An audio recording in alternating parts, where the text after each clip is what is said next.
File management inside of Pro Tools. Know where your music goes. I have a session set up here called Where Does It All Go? And I'd like to show you and talk to you about Pro Tools file management so you can understand where your music's stored on your hard drive. In order to do that, I'm going to jump out to the Finder because I'm using a Macintosh. You could also go to Windows Explorer if you were using a PC.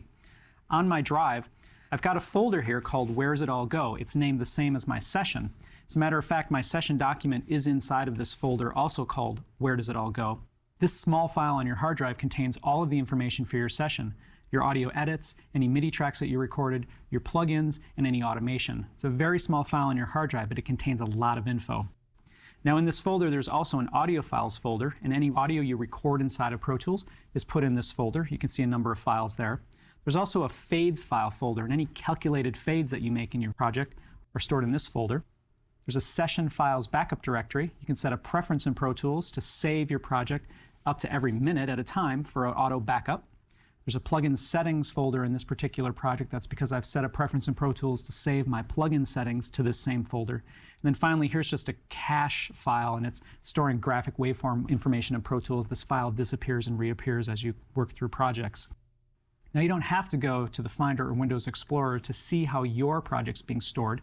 In Pro Tools 6.0 or later, you can go under the Windows menu and show the project browser.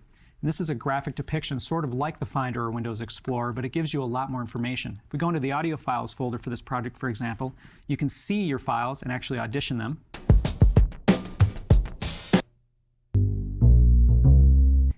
In addition to seeing a graphic waveform overview, you can also see a lot of data about these files. You can see when they were created and modified. You can see how many channels they are, their size, format, sample rate, bit depth. Additionally, you can see a path. And this is telling you exactly where that audio exists in your system. This first file, Atmosphere, for example, is on our record disk volume in a folder called Where's It Go in the audio files folder. Now, a powerful part of Pro Tools is being able to use different pieces of audio from different projects. And when I'm done with a project, I like to go into the File menu and choose Save Session Copy In. And this will pick up all of the audio and all the plugin settings for my project, grab them from wherever they are on the hard drives, and put them in one folder for me that contains everything for my project. It's a great way to make a CD backup. So that's where it all goes. Hopefully this will help you understand file structure in Pro Tools.